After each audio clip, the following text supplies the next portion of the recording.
Buenos días, que el Señor les bendiga. No se asusten, hoy vamos a hacer una mini clase.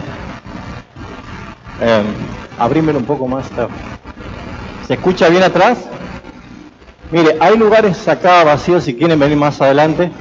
Al no tener pantalla multimedia LED, voy a tener que usar el pizarrón. Pero es solamente para un esquema, para que ayude un ejemplo visual a lo que vamos a ver hoy. Venimos viendo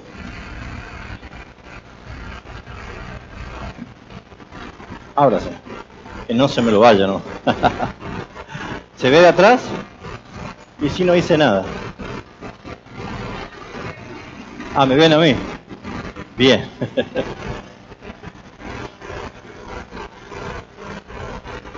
Estamos haciendo mucho hincapié acerca de lo que es el evangelismo y el discipulado, que es el gran mandamiento que nos ha dejado el Señor. Y ya hemos visto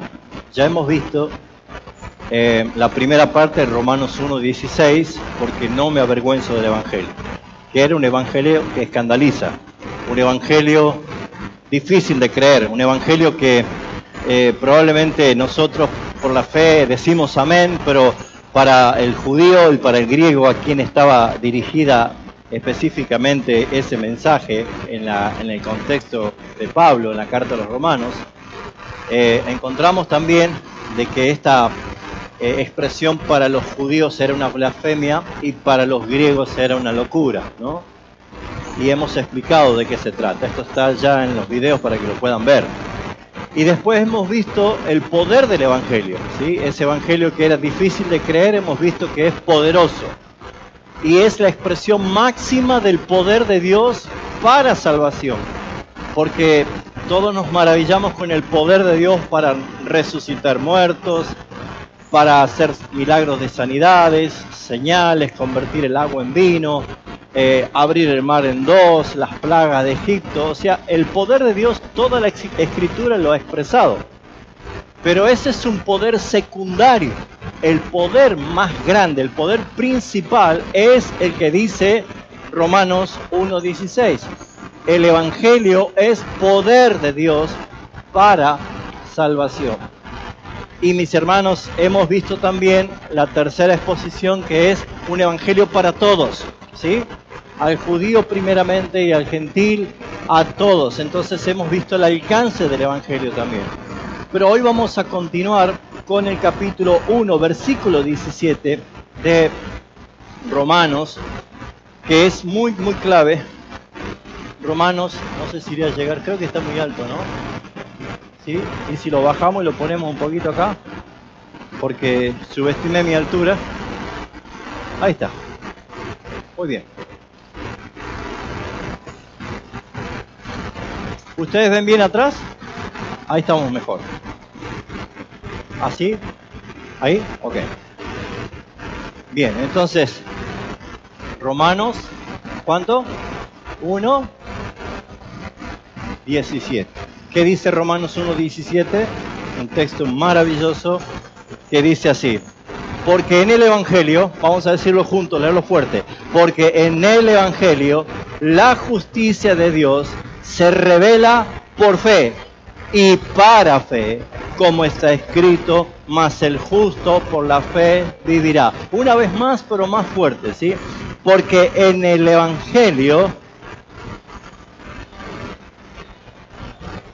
y para, como es, más el justo por la fe vivirá. Esto es un texto para memorizarlo también, ¿sí? Para que vaya siempre recordándolo. Pero a este texto, en la exposición de hoy, lo vamos a relacionar con Génesis, capítulo 2, versículo 25. ¿Qué dice Génesis, capítulo 2, 25? Ese sí lo sabemos de memoria, ¿o no? Y estaban ambos desnudos, Adán y su mujer, y no se avergonzaban. ¿Lo decimos juntos todos? Y estaban...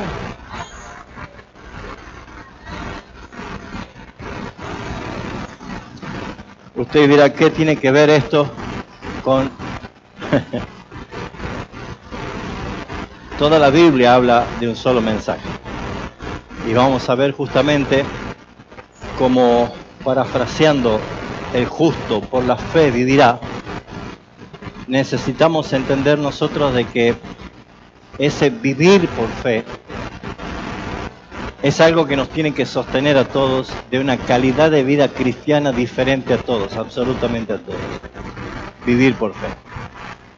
¿Cuál es el problema más grande de los cristianos? La frustración de no ver realizado ese objetivo, de vivir por fe, de no alcanzar el estándar. Y justamente esta terminología que hace referencia a Pablo, más el justo por la fe vivirá, tiene dos maneras de interpretarse, y las dos son correctas. Una, el justo por la fe vivirá eternamente, o sea, tiene salvación, tiene vida eterna. Amén. Es una verdad. Pero la segunda verdad que está implícita aquí en el texto es que el justo por la fe vivirá diariamente. O sea, todos los días vivir una vida por la fe. ¿Cómo es que el apóstol Pablo da a conocer esta gran verdad? O sea, la manera bíblica de vivir. ¿Me la pueden apagar ese? Apagarlo. Transpiren como yo, hermano. Gracias. ¿Qué es lo que Pablo dice? Que cómo nosotros podemos vivir una vida que sea realmente por fe. Lo dice que esto se logra a través del Evangelio.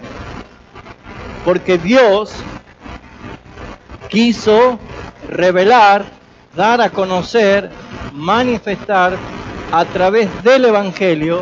Por eso dice, porque en el Evangelio conocemos no nuestra justicia, no nuestros actos, no nuestras obras, no nuestros méritos, no nuestros logros, sino la justicia de Dios, la obra de Dios, los méritos de Dios, la perfección de Dios. Por lo tanto, Pablo está diciendo, si ustedes quieren vivir una vida que sea transformada y que viva para la gloria de Dios, el Evangelio no puede ser el inicio o la parte primera de su vida, sino toda su vida, todos los días. Por lo tanto, si una persona conoce al Señor, comienza a caminar una nueva vida. O mejor dicho, una persona que no conoce al Señor está caminando su vida como cualquier persona. Pero cuando llega el Evangelio, que esta es la conversión, cuando llega el Evangelio de Jesucristo, esa persona cambia, hay una conversión, ¿sí o no? Comienza una nueva vida. El Evangelio comienza cuando se encuentra con la buena noticia de salvación, cuando se encuentra con Jesucristo, pero, en muchos casos los creyentes se olvidan qué sigue después de haber conocido a través del Evangelio de Jesucristo. Entonces, si tengo que resumir en un título, que yo se lo envié ayer, cuál es el título del sermón de esta mañana, es que vivir por fe, el justo por la fe vivirá, el justo vivirá por el Evangelio, es una vida centrada en el Evangelio. Una vida centrada en el Evangelio. ¿Por qué? ¿Por qué voy a usar esto? Porque la vida de cada uno de nosotros gira en torno a algo, ¿sí o no? Claro que sí. A menudo nos etiquetamos o etiquetamos a otros cuando gira la vida en torno a algo. Por ejemplo, si es muy estudioso, ¿qué le decimos? ¿Qué le etiquetamos? Es un bocho. ¿Sí o no? Es un sabio, un nerd. Y si es un burro que tiene una letra, ya etiqueté, ¿no? Si no aprende nada, es un burro. ¿Por qué?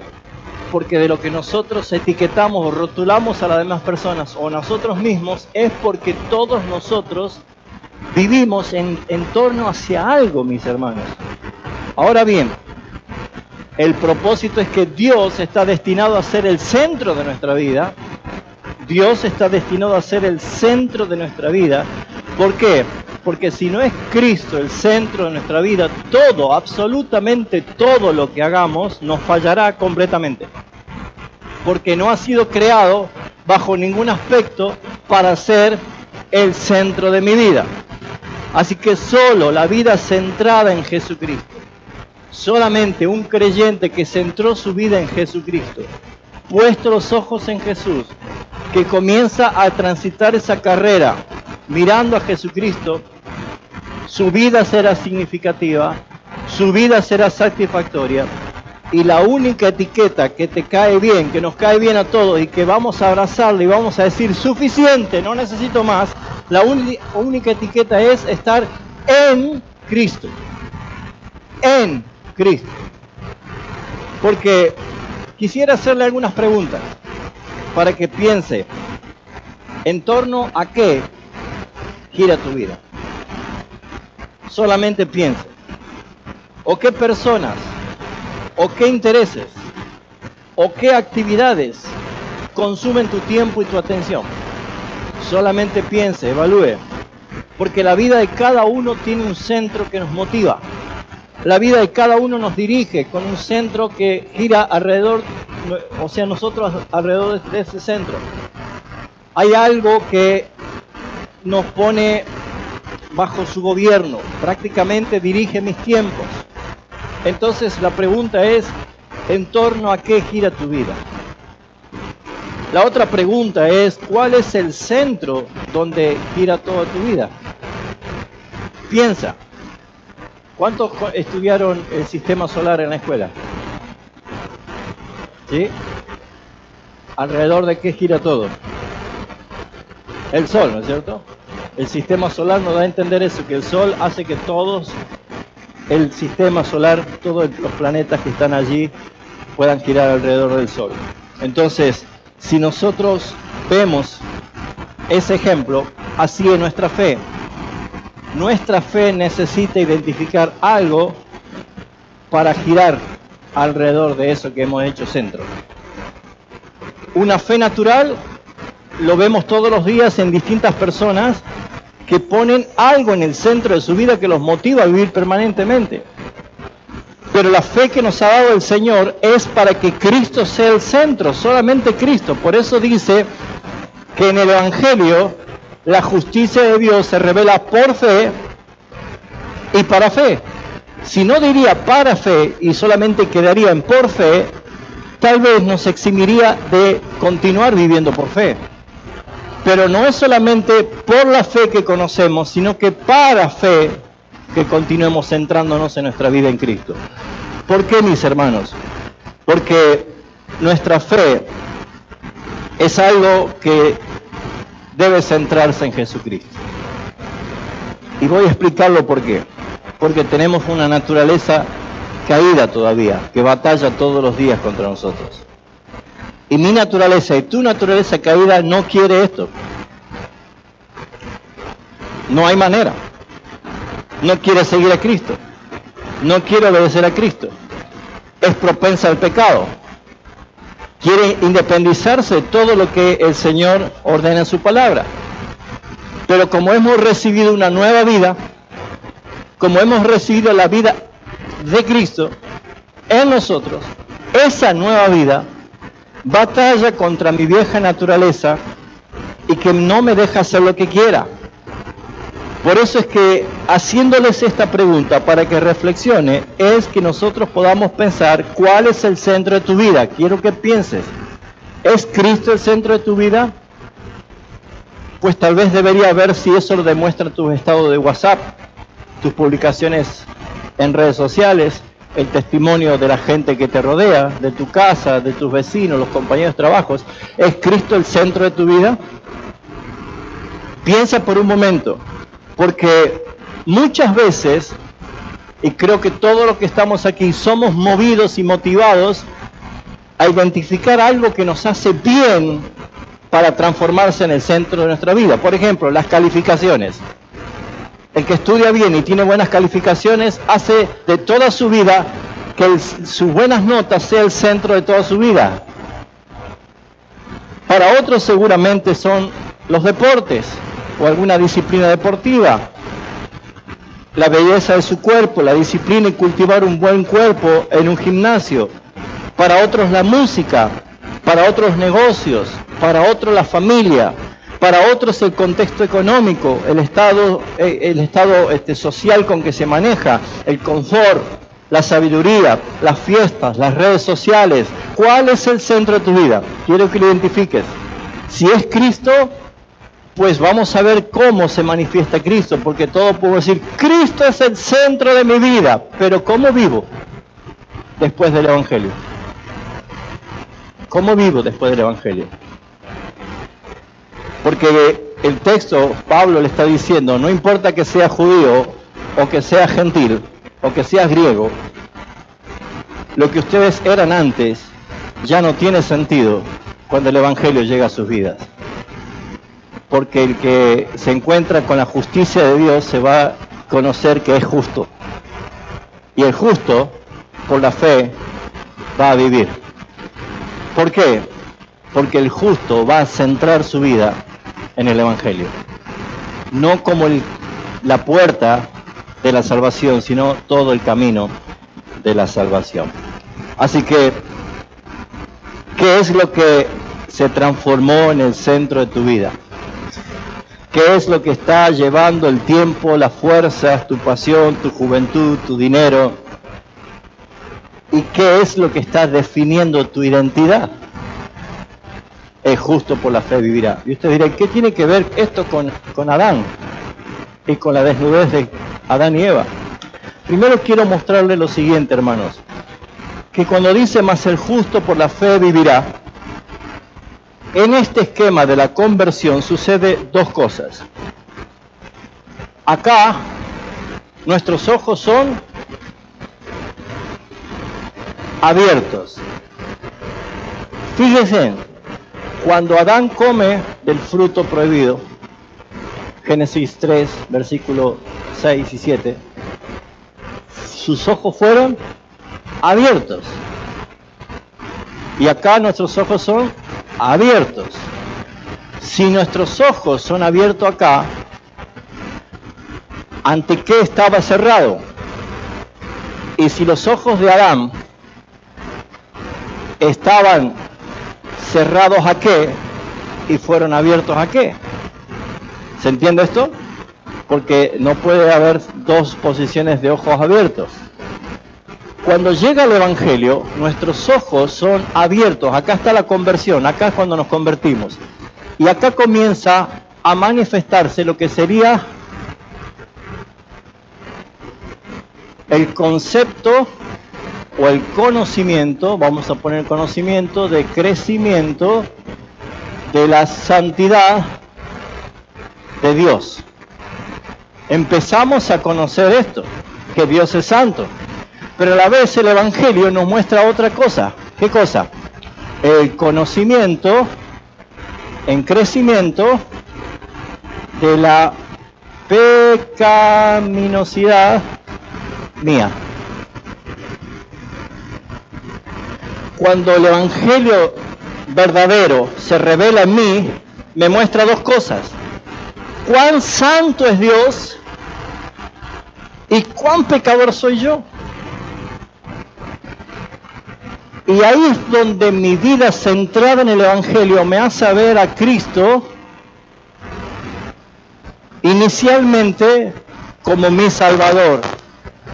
Pero si yo sigo viendo a Cristo, mientras más conozco cuán santo es Dios y cuán pecador soy yo, mire la brecha que se está haciendo, ¿no? Cada vez se hace más imposible llegar a Dios. Jesús dijo, nadie viene al Padre sino por mí. ¿Lo pueden ver de atrás?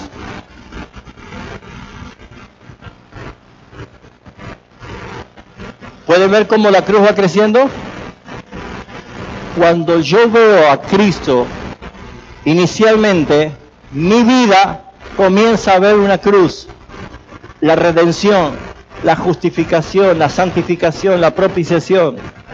Y cuando más conozco de la santidad de Dios y más de mi pecado, más grande se hace Cristo uniéndome al Padre.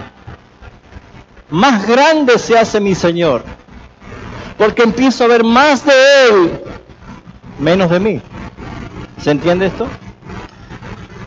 Pero, si tengo que simplificar el Evangelio en esto, nosotros tenemos que ver que ser cristiano significa dejar de seguir nuestro propio camino, que es pecado, y confiar en Jesús como el sustituto.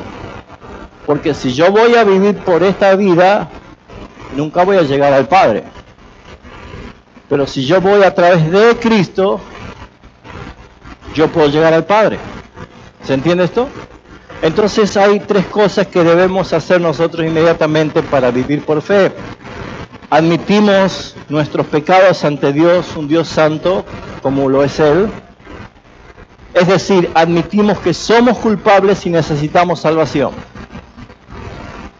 Ningún soberbio, ningún orgulloso va a admitir culpabilidad, sino el humillado, el contrito, el corazón, el quebrantado. Confesar que Jesucristo es el Salvador de mi vida, porque soy pecador y mi Padre es santo, es una actitud de conversión, arrepentimiento. Número 2, creemos que Jesús no solo en Jesús intelectualmente, sino que también creemos con todo nuestro corazón y vida. O sea, no solamente tener un concepto de lo que es, sino empezar a vivir una vida en esa obediencia, que ya voy a explicar cómo. Y número 3, confesamos a Jesucristo como el Señor de nuestras vidas, entregando nuestras vidas a Él y convirtiéndonos en sus verdaderos discípulos, o sea, comenzar a seguirle, comenzar a caminar en pos de Él. ¿Esto está claro? ¿Sí? Es lo que dice el texto. El texto dice que la justicia de Dios se revela, se manifiesta a través del Evangelio, por fe cuando comienza y para fe. O sea, no estoy diciendo que vamos a comenzar a vivir una vida por fe. ¿Cómo vivimos esa nueva vida? Centrados en el Evangelio. No centrado mi vida en mis logros, en mis méritos, en mis triunfos, o tal vez en mis fracasos, porque hay personas que dicen, yo no puedo, yo no voy a lograr, yo nunca voy a salir, yo nunca voy a poder triunfar, siempre voy a estar en esta depresión, siempre voy a estar en esto. Hay positivos y negativos. Bueno, en el Evangelio ni lo positivo ni lo negativo sirve de nada. Solamente Cristo. En Cristo. Vivir en Cristo. ¿Se entiende esto?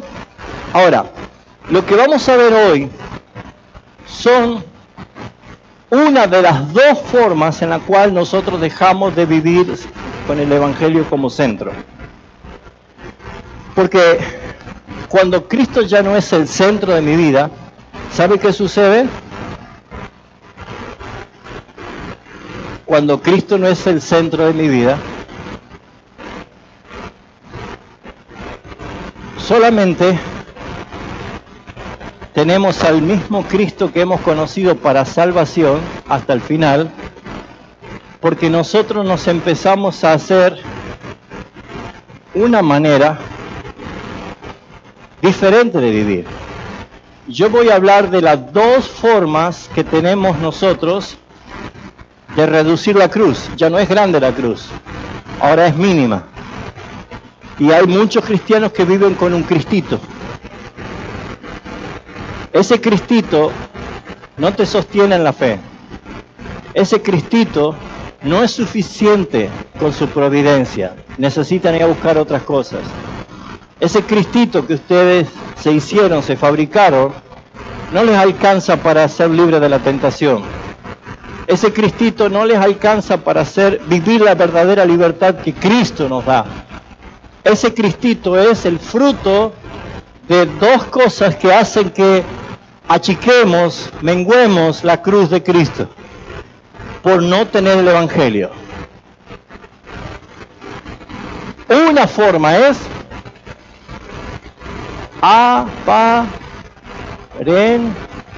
Están aparentando. ¿Cómo achicamos la cruz de Cristo? Fingiendo una vida espiritual.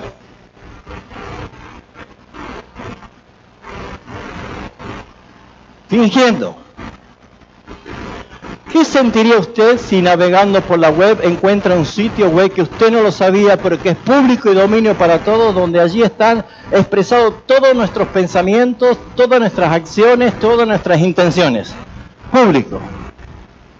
¿Cómo se sentiría que haya un lugar público para que cualquiera pueda ver realmente quién es?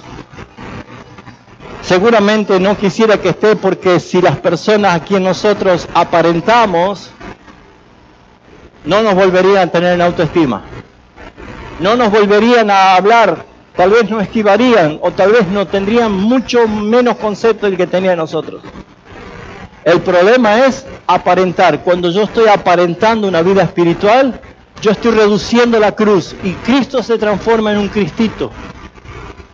Y lo que vamos a ver dentro de 2 domingos, cuando me toque de nuevo predicar, vamos a ver que no solamente aparentando, sino la otra forma más peligrosa, cumpliendo. ¿Cómo cumpliendo? Sí, todos los domingos a la iglesia, haciendo todos mis devocionales, haciendo todas las cosas que realmente yo digo, Señor, ¿estoy ok? Activismo, ¿no? Así que hoy voy a hablar solamente de aparentando, y por eso lo voy a relacionar con Génesis 2, 25. Porque ¿cómo estaban ellos antes del pecado? Desnudos, y no se avergonzaban. ¿Qué pasó después?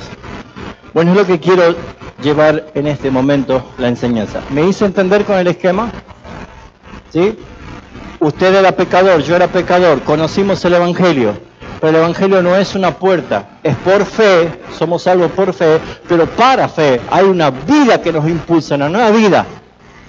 Pero ir descubriendo cada día más quién es Dios, cuán grande, cuán alto, cuán sublime, cuán santo es, a la vez voy descubriendo cuán miserable pecador soy yo, la brecha se hace gigante, la brecha se hace inalcanzable, y digo, ¿cómo puedo entonces yo, pecador, tener relación con un Dios santo? Y aparece Cristo, el Señor, el que se encarnó y me hizo reconciliar con el Padre para siempre. Pero ¿cómo hay cristianos frustrados siendo cristianos? Porque se han quedado con el Evangelio inicial del Cristo Salvador y no lo han conocido a través de la Escritura como el todo de su vida, como el centro de su vida. Por eso es que reducimos la cruz, principalmente por falta de comprensión, por falta de conocimiento bíblico. Hermanos, estudie la palabra, no la lea, porque el que lee se informa y el que la estudia se forma. Leer la palabra la leen los brujos, la Biblia la leen los movimientos humanistas. ¿Sabía usted? La metafísica usa texto bíblico, publica en la Gaceta todos los domingos. Metafísica con texto bíblico. La palabra de Dios la sabe Satanás de memoria. ¿Se acuerda la tentación en el desierto? Que Satanás también le dijo al Señor en la tentación, bueno, pero escrito está también, y le citó el Salmo. Lea la Biblia con estudio, con detenimiento. ¿Por qué? Porque Jesús, ¿qué dijo? Las Escrituras dan testimonio de mí. No vaya a la Biblia para encontrarse usted. Si usted quiere encontrarse la Biblia, se va a encontrar con un solo rótulo: pecador. Pero cuando usted va a la Escritura para ver a Cristo, va a conocer a Jesucristo. Porque todo lo que dice la Biblia, desde Génesis hasta Apocalipsis, es Cristo inclusivo, Cristo revelado, Cristo enseñado, Cristo mostrado. ¿Para qué? Para que Él sea el señalado, para que Él sea el más hermoso, para que Él sea el único, no hay otro nombre. Cuando yo estoy mirando a Cristo, estoy descubriendo en las Escrituras cuán grande es su obra. Pero mientras yo desconozca quién es Dios y no acepte mi condición de pecador, yo voy a hacer de Cristo un cristito. Y por eso es que muchos no creen en el Evangelio, aún siendo evangélicos. Por eso es que le agregan al Evangelio, al evangelismo, otra cosa, haciendo un pragmatismo. No creen en el poder de la palabra, no creen en el poder del Evangelio para transformar. Desconocimiento, falta de comprensión, o apreciación o aplicación del sacrificio de Cristo en la cruz. ¿Qué hace reducir la cruz cuando no comprendes lo que Cristo hizo por vos? Cuando no apreciás lo que Cristo hizo por vos. Cuando no aplicás lo que Cristo hizo por vos. La salvación es el hecho milagroso más grande de todo lo que pueda existir. Incluso más grande que la creación misma. Mis amados hermanos, el gran problema de los cristianos es que hemos perdido el asombro por un alma que se arrepiente y que es convertida en nueva criatura. Hemos perdido el asombro. Como dije hace un par de semanas, nos asombramos y vemos un milagro de resurrección, de creación de una mano, de una pierna, de una muela emplomada, lo que quieras llamarle. Señales preciosas de autoridad y de dominio de Dios sobre todas las cosas, pero no te asombras cuando un pecador se arrepiente. No causa el impacto. ¿Por qué? Porque tu Cristo es Cristito. Cuando Cristo sea el todo para ti, cuando Cristo sea el centro de tu vida va a cambiar. Porque ya no vas a necesitar la opinión de los demás para pertenecer o tener una aceptación en este mundo. Eres un hijo amado de parte de Dios porque estamos en Cristo y Cristo es el amado del Padre. Amén. Así que nuestro pecado nos lleva a dos formas de reducir la cruz de Cristo, que es aparentando y cumpliendo. Hoy voy a hablar de aparentar. 4 de la tarde termino. Entonces, ¿qué dice Romanos 1:17? Mas el justo por la fe vivirá. ¿Y qué dice Génesis 25? Ambos estaban desnudos y no se avergonzaban. ¿Qué relación hay allí? Bueno, déjenme decirle, mis hermanos, que Adán y Eva, antes del pecado, se presentaban totalmente desnudos delante de Dios. Absolutamente desnudos delante de Dios. Ellos no intentaron fingir. Ellos no buscaron hablar delante de Dios detrás de un árbol. Ellos no intentaron ponerse nada delante de ellos. Nunca trataron de compensar sus inseguridades o sus temores. Es más, ni siquiera sabían que estaban desnudos. Porque nunca había habido otra realidad que esa. Yo sé que esto no es imposible para nosotros imaginarnos, porque yo no sé si usted, ¿qué pasaría si está caminando un sábado a la 1 del mediodía por la peatonal y de pronto alguien le dice, señor, usted está desnudo? ¿Cuál sería su reacción? Claro, ¿por qué nosotros tenemos vergüenza y nos tapamos? ¿Por qué cubrimos nuestra desnudez? Cuando Adán y Eva comieron del fruto prohibido, dice que sus ojos fueron abiertos y conocieron que estaban desnudos y fueron a cubrirse con hojas de árboles, a cubrir su desnudez. ¿Qué pregunta le hizo Dios a ellos? ¿Por qué te escondes? ¿Qué le dijo Adán? Porque estaba desnudo y tuve miedo. ¿Y cuál es la pregunta que le hace el Señor? ¿Y quién te dijo que estabas desnudo? La vergüenza, mis hermanos, es lo que nos hace aparentar. La vergüenza. Porque la vergüenza es la sensación de haber sido expuestos y por lo tanto de que no pertenecemos a un grupo. Igualmente nosotros nos sentimos avergonzados cuando pensamos que estamos fuera de un grupo, de un círculo, y la vergüenza lo que hace es instantáneamente buscar cubrirla. ¿Qué es lo que te avergüenza a ti? Se llama pecado. ¿Qué me avergüenza a mí? Se llama pecado.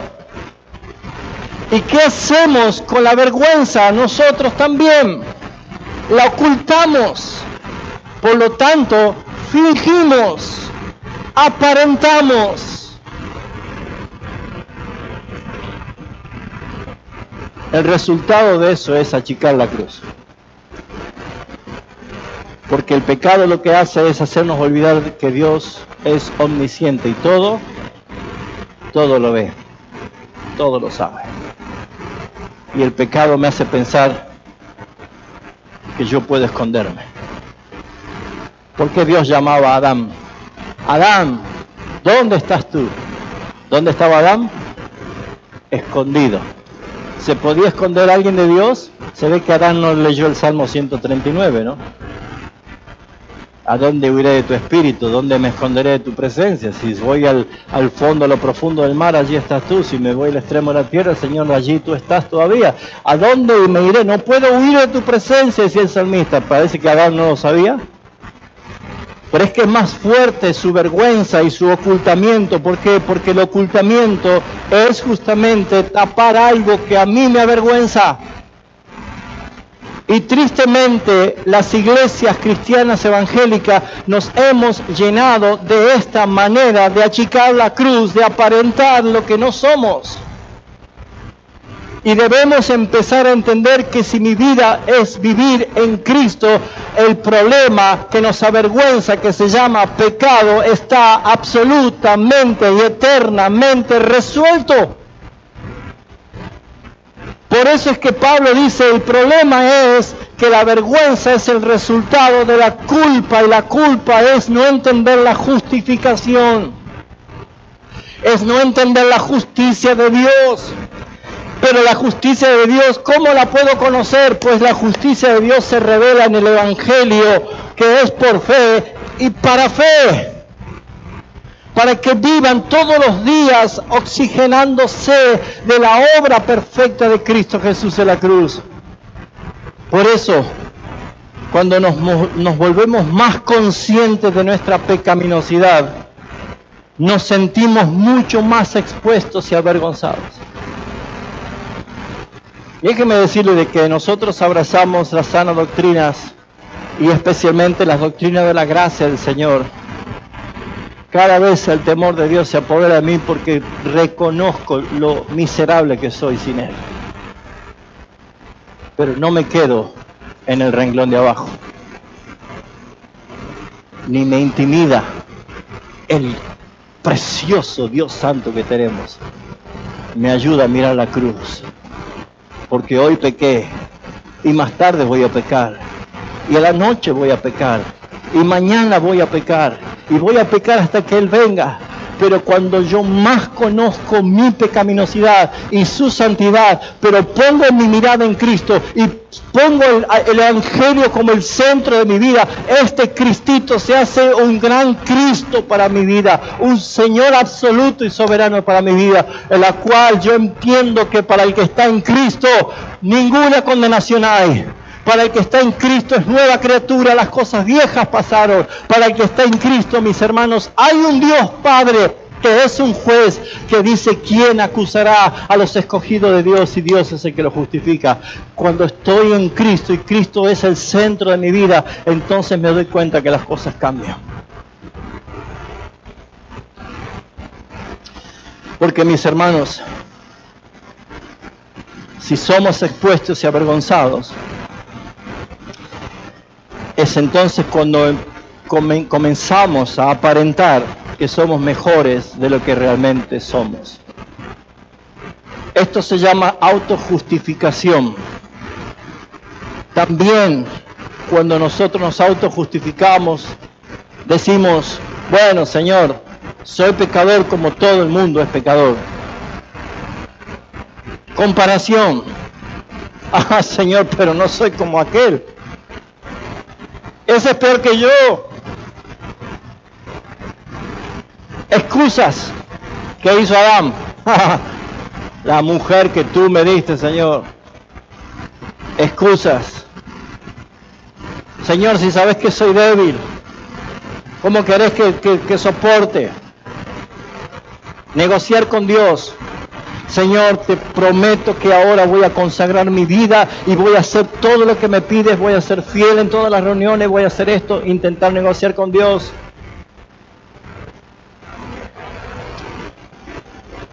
Debido a que no queremos admitir cuán pecadores somos, giramos esta verdad y la reducimos aquí. ¿Se ve de atrás?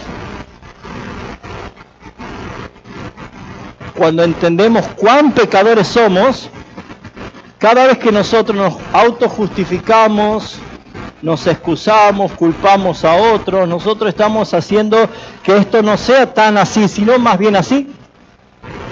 Y cuando yo hago así, empiezo a reducir a Dios a mi manera de hacer las cosas, y entonces es cuando yo mismo empiezo a fabricarme el Dios que me imagino. Primer mandamiento, no tendrás dioses ajenos delante de mí, no te harás imagen ninguna semejanza. Y la principal imagen que nosotros nos hacemos es de un Dios falso, no un Dios de la Biblia. Por eso, mis amados, cuando giramos la verdad a nuestro favor, Jesús se hace chiquito en nuestras vidas. ¿Se entiende? Cuando Jesús vino a redimirnos de nuestro verdadero estado caído y llevarnos a nuestro verdadero ser espiritual, que significa que es estar en Cristo Jesús. Por eso, mis hermanos, hay 6 maneras de minimizar el pecado y aparentar. Primero, ponernos a la defensiva. Cuando alguien te corrija, hermano mío, sepa que Proverbio está diciendo que corrige al sabio y te amará más, pero corrige al necio y ganarás que te aborrezca, que te insulte. ¿Cuál es su actitud cuando alguien le está corrigiendo? Pues ponerse a la defensiva es aparentar. Cuando recibimos una crítica de errores y debilidades o pecados, mis hermanos, la actitud de alguien que entiende su condición, la santidad de Dios y la obra de Cristo es decir, gracias, hermano. Gracias. Número 2, fingir. Es un esfuerzo por mantener la apariencia. Mantener una apariencia, una imagen respetable. Hace poco el mundo evangélico ha sido sacudido por la noticia del pecado y la caída de un predicador muy conocido, muy famoso, un maestro de la palabra. Y yo creo que eso ha servido para que muchas personas comprendan de que no es bueno idolatrar a las personas porque todos somos pecadores esperando la glorificación. Pero mis amados hermanos, muchos viven esa vida, nada más que la de él fue pública por las redes sociales, por el margen público que él tenía. Pero ¿qué pasaría si nuestras vidas es publicada así? ¿Qué pasaría? ¿Qué pasaría si hoy nos permitiera la inteligencia artificial poner en un ordenador, a ver, quiero ver el historial de búsqueda de Google de fulano de tal? ¿Cuál sería la respuesta? Fingir, mis hermanos, es la principal y la más grande tarea que tenían los hipócritas. Por eso viene su nombre. Los fariseos eran hipócritas. La palabra hipócritas viene del griego, de los actores griegos, que eran los hipócritas, que usaban las máscaras para actuar, fingir, es aparentar. Me sostengo por otros, lo que piensan de mí y cómo me aceptan. Pero realmente eres así en la iglesia y así en la casa. Seguramente tenemos días terribles en la casa. Seguramente nuestra esposa, nuestros hijos ven que en algún momento explotamos.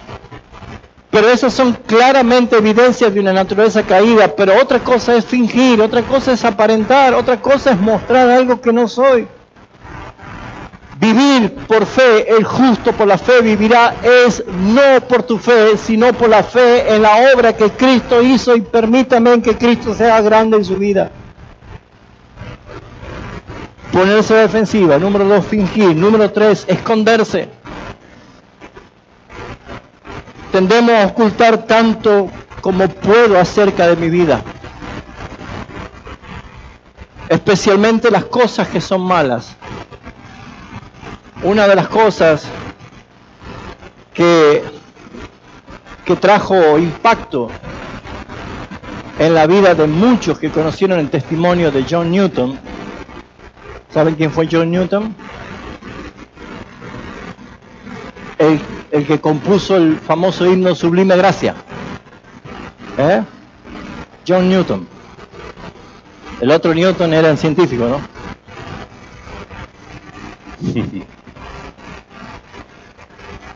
Yo le animo que busque la biografía de John Newton. Blasfemo. A los 6 años de edad muere su madre. La madre todo el tiempo le hablaba de Cristo, lo instruía, le enseñaba toda la Biblia. La madre muere a los 6 años, queda con el padre, que era un borracho y trabajaba en el puerto de Inglaterra. Y el padre nunca le habló de Cristo porque no era cristiano. Y a los 11 años John Newton se fue a trabajar a los 11 años en el puerto, junto en los barcos, donde allí había mercaderes que traficaban esclavos. Desde ese momento que se subió al barco, John Newton abandonó totalmente todos los bases que su madre le había enseñado de la palabra y se hizo el hombre más sucio y blasfemo contra Dios. El más pecador que podía ser era él. Y se gozaba traficar esclavos. Y él escuchaba a los esclavos llorar y el lamento de los esclavos llorar. Y cuando él tuvo una conversión justamente por esa expresión de deleite que tenía con los negros que traían a esclavizar, él comenzó a tener el testimonio de quién era Jesucristo y que él también era un esclavo. Su vida se convirtió y justamente inspirado por el lamento de ellos, él compone esa canción, Sublime Gracia del Señor, que a este infeliz salvó. Fui ciego y hoy puedo ver. Qué precioso himno. Pero dice que John Newton tenía una particularidad, que cuando él predicaba espantaba a todos por la sinceridad que él tenía, porque él entendía que él es profundamente pecador y Dios era profundamente santo y que todo lo que él tenía era un gran Cristo que lo redimió. Y lo que él hacía cuando predicaba, él no escondía ni maquillaba sus pecados. Él decía: hermanos, hoy me desperté y cometí esto en público. Hoy me siento peor que ustedes porque hice esto. Nosotros no hacemos esto. Tenemos la tendencia por la vergüenza, por el qué dirán, por el fingimiento, por esconder las cosas malas, a ocultar todo. Y saben, mis hermanos, aparentar es reducir la cruz de Cristo. Pablo nos enseña cómo debemos vivir en Cristo. Y Juan nos dice cómo resolver el pecado. Hermanos, si hemos pecado, confesemos nuestros pecados al Señor, porque Él es fiel, porque Él es justo, no solamente para perdonarnos, sino también para limpiarnos de toda maldad. Porque el que dice que no tiene pecado, le hacemos mentiroso a Dios, Hermanos, la solución es más rápida cuando nosotros vemos nuestra vida centrada en el Evangelio, porque el Evangelio es Dios salva pecadores, Dios redime pecadores. Número 4, exagerar. Tenemos tendencia a hablar o pensar de nosotros mismos más de lo que debemos. Un alto concepto. Mis hermanos, somos hijos de Dios y eso es lo más grande que podemos tener. Lo más grande. Pero cuando el yoísmo forma parte de nuestras vidas y el yo hice esto y el yo esto y el yo y el yo y el yo y el yo. Cuando todo el tiempo tenés necesidad de mostrarte, cuando todo el tiempo tenés necesidad de mostrar tus logros, tus méritos, tus deleites, tus disfrutes, pregúntate, ¿no estás exagerando un poco? Porque Juan el Bautista decía, ¿no te molesta que ese Jesús está teniendo más discípulos que vos? Y que aún tus propios discípulos están yendo con él. ¿Qué le dijo Juan? Es necesario que yo mengüe y que él crezca. La vida centrada en el Evangelio es la reducción de mi vida y la maximización de Cristo en cada parte de mi vida. Número 5, echarle la culpa a otros. Somos rápidos para culpar y acusar a los demás. Echar la culpa a otros es una naturaleza nuestra.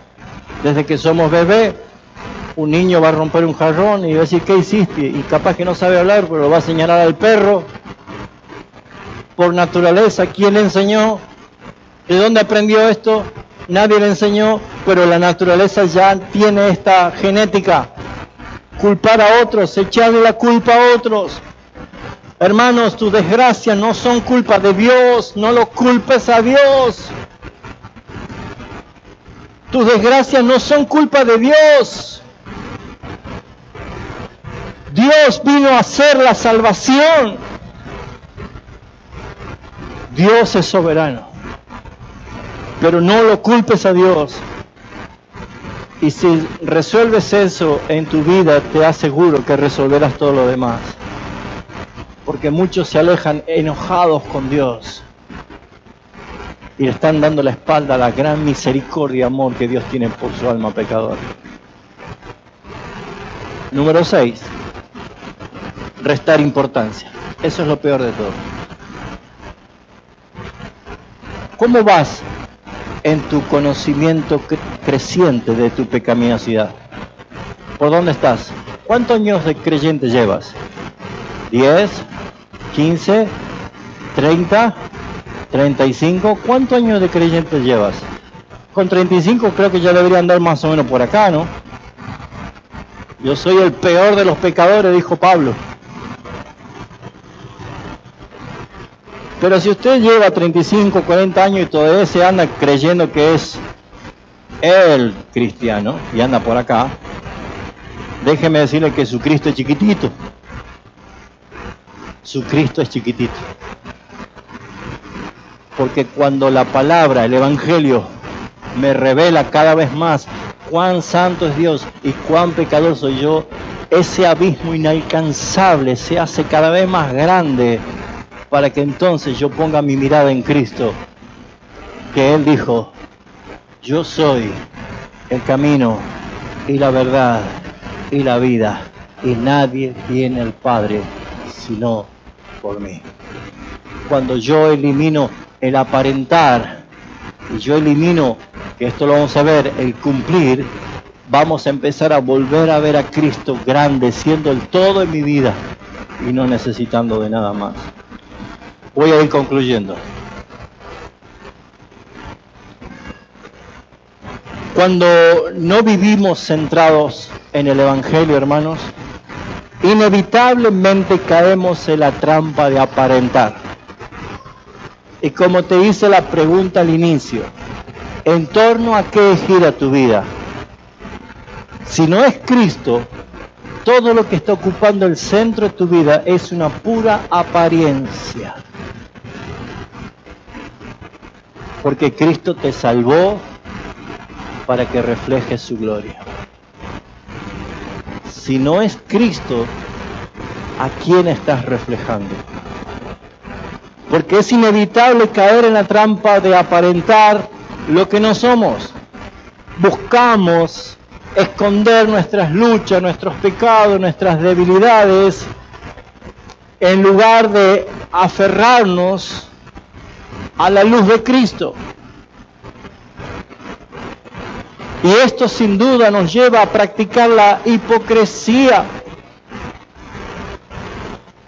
el orgullo, la soberbia, el autoengaño, privándonos a todos absolutamente de toda la gracia transformadora de Dios. Dios, de tu vasija quiere hacer una nueva. Pero dirá el barro al alfarero, ¿por qué me haces así? Déjese llevar por la obra del Espíritu Santo. Deje de preocuparse por aparentar ser lo que no eres. Viva con el gozo pleno delante del Señor, siendo lo que eres, porque ante los ojos del Padre ya fuiste acepto en el amado. Descomprima su vida, mi hermano, y camine con los ojos puestos en el Señor, porque ninguno de tus méritos, ni los míos, ni la eternidad de todos nuestros méritos van a alcanzar para sustituir la obra perfecta que Cristo hizo por tu vida y por mi vida. ¡Jamás! La libertad que Él nos ofrece es la verdadera libertad, no la que te dice tu carne, que es yo hago lo que quiero. ¡Ja, ja! Cuéntamelo. Satanás le dijo lo mismo a Adán. ¿Quieres vivir una verdadera libertad? Pues el mismo libertador lo dijo con su propia boca. Si el Hijo te libertare, seréis verdaderamente libre. ¿Qué significa vivir libre? Es tal cual el concepto lo dice. Totalmente libre, mis hermanos. Libres. A pesar de que hay cosas que a mí no me convienen y que yo no las debo hacer. Pero todo me es lícito. No todo me conviene. ¿Sabe dónde está la libertad? En que yo puedo decir, no, eso no lo voy a hacer, eso no lo quiero. ¿Por qué? Porque no me conviene. El que no es libre no puede decir no, porque es esclavo de concupiscencia, esclavo del pecado, esclavo de Satanás. Y de las narices te llevan a hacer todo lo que él quiere. Fingir una vida cristiana ideal no solo daña nuestra relación con Dios. Sea sincero, Padre, no puedo orar como debería orar. Padre, quiero leer tu palabra y me duermo. Ayúdame, Padre. Sea sincero delante de Él. ¿Por qué? Porque el diseño de Dios era este.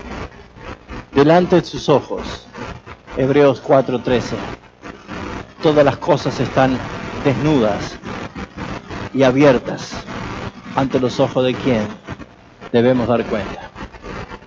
El diseño de Dios en Cristo es que nosotros seamos transparentes, que no finjamos, que le digamos, Señor, si el justo va a vivir por la fe, que el Evangelio como un faro alumbra mi camino, cómo seguir, pues entonces yo voy a vivir la vida en la libertad que Cristo me da. ¿Saben por qué? Porque Cristo ya lo hizo todo por nosotros. Y al haberlo hecho todo por nosotros, no alcanza absolutamente nada que yo pueda hacer para sustituirlo. El Padre está propiciado, el Padre está complacido, el Padre está satisfecho, el Padre se siente amado por su Hijo y por eso el Padre le ama al Hijo. ¿Qué tiene que hacer el Hijo? Juan lo dice, Jesús lo dijo en su palabra. Si me amáis, guardad mis mandamientos. Mi Padre y yo le amaremos y haremos morada en Él. Por eso, el Evangelio nos llama a ser auténticos, confesando nuestras debilidades. Te desafío a que hoy lo hagas. Te desafío a que hoy te encierres en tu cuarto, en el baño, donde quieras, mientras te duchas, como quieras. Y por primera vez, si es que nunca lo hiciste, sé sincero con Dios, que es lo que Él quiere. Esa sinceridad te será de liberación total. Cuando reconozca cuán pecador eres y cuán santo es Dios, entonces por medio de Jesucristo, el propiciatorio, el propicio a tu pecado, perdón, va a hacer que tu vida sienta la libertad plena. Confiesa de tus debilidades, dejando que el poder de Dios te restaure, porque no solo en Él encontramos la verdadera vida para vivir por fe, sino vivir centrado en el Evangelio nos permite abandonar la apariencia para caminar en la libertad, en la humildad y en la plenitud de la relación sincera que Dios quiere que tengamos. Por eso, parafraseando el texto, es en el Evangelio que usted tiene allí en sus manos. Se revela cómo Dios hace al justo que sea un verdadero hijo de Dios, por medio de la fe, y desde el principio hasta el final de tu peregrinar, tal como está escrito en la Escritura, Habacuc 2:4. Después vaya al contexto a ver por qué Habacuc dijo eso. El justo vivirá por su confianza en Dios. Es maravilloso ver esto así.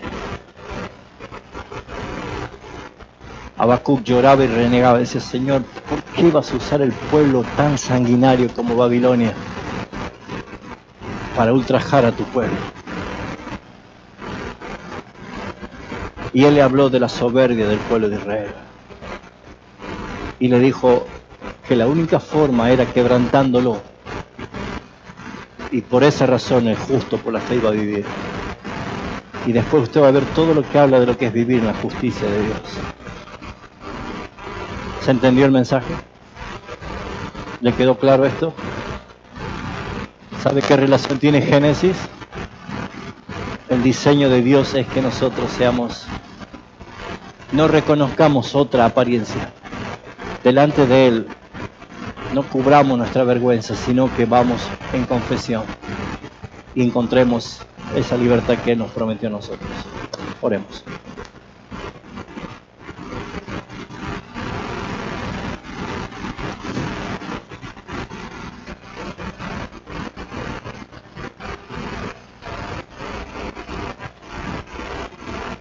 Llamo al Espíritu Santo de Dios a obrar en lo que nosotros y yo no puedo obrar, en la convicción y el testimonio. Pero en este momento yo quiero pedirle a usted, hermano, con su cabeza inclinada, con sus ojos cerrados, pero con un corazón abierto, que por favor se haga esta pregunta: ¿en torno a qué gira tu vida? ¿En torno a qué? ¿A tu profesión? ¿A tus logros? ¿A tus méritos? ¿A tu físico? ¿A tu intelecto? ¿A tu exposición económica? ¿A tus deleites? ¿A la comida? ¿Al deporte? ¿A la familia? ¿Al deleite? ¿En torno a qué gira tu vida?